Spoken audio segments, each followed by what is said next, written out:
oɗo yeroso ɓuri fulɓe hewɓe heɗo kalami ko so tawi ka borom haqqille so tawi ala haqqille noon a wawa heɗade a wawa famde kalami ko paye ala hara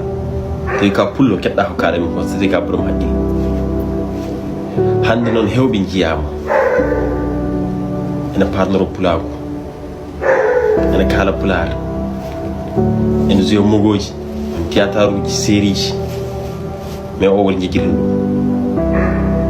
ɗum o wondirta ɓulnal Allah sallallahu alaihi wasallam o ko neɗɗo jiɗɗo pulago 2015 théâtre uji men série ji men ko jaano ha mbayli nde natɗen yiyede nanede o ari hay théâtre jolfuɓe mo jordi o haala toon ko pulaar o ɓornoto toon ko ɓornugal fulɓe so waɗani caaya o waɗi cartel makko ɓoyɗo yidde pulaar hande noon eɗen punte eɗen poɗodire batten haqqille ko jeyɗen ko hande gonɗen koye foɗodirede eɗen puntodire won jaɓen nowede tan ha laaɓa ala darinoɓe ɗo guila hanki taw hande aɗa ɓe batten ɓen haqqillaji muɗumen hande Allah hokki en pinal en ƴoƴi en gandi hay goto wawa fundude sibo en janggi wadde noon garen enen foof batten haqqille ko wayno comme no yeroso en e heddiɓe kala jambar gonɗo leñete mam ƴeew photo mum walla vidéo mum addu ɗum ɗo pour yimɓe mbawa teskade mbawa wattude haqqille ko kalami hande gaddam ko yeroso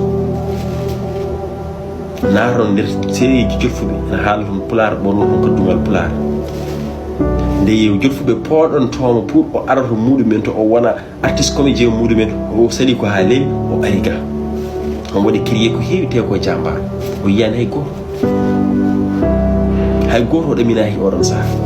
soɗa yiddemo hoorema ko yidde pulaar ene winda série ji mum kañum zuynanta hoore mum o yiyani hay goto o nanani hay goto nde muusi metti nde hande noon weeɓi hande ne weeli e jeudi théâtre hande ne weeɓi sa yeehi a waɗi kasigma tan a jawga aɗa foɗɗete noddeɗa mbiɗa yasoto si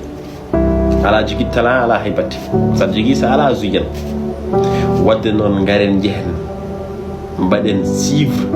série makko kesso biret ɓinguelam histoire nde histoire uji kanko winno jeewo aduna foof yeeɓi o ɓooyi haɓede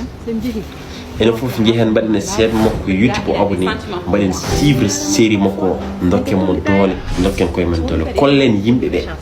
wattinoɓe men haqqille guila hanki darniɓe guila hanki ɓe enen koye men haqqille men nana men jingen il faut jingen naare commentaire uji he payon YouTube mboɗon abonné e chaîne makko Full TV onon foof jeehi mboɗon abonné mbaɗen suivre série ɓinguelam oɗo yeroso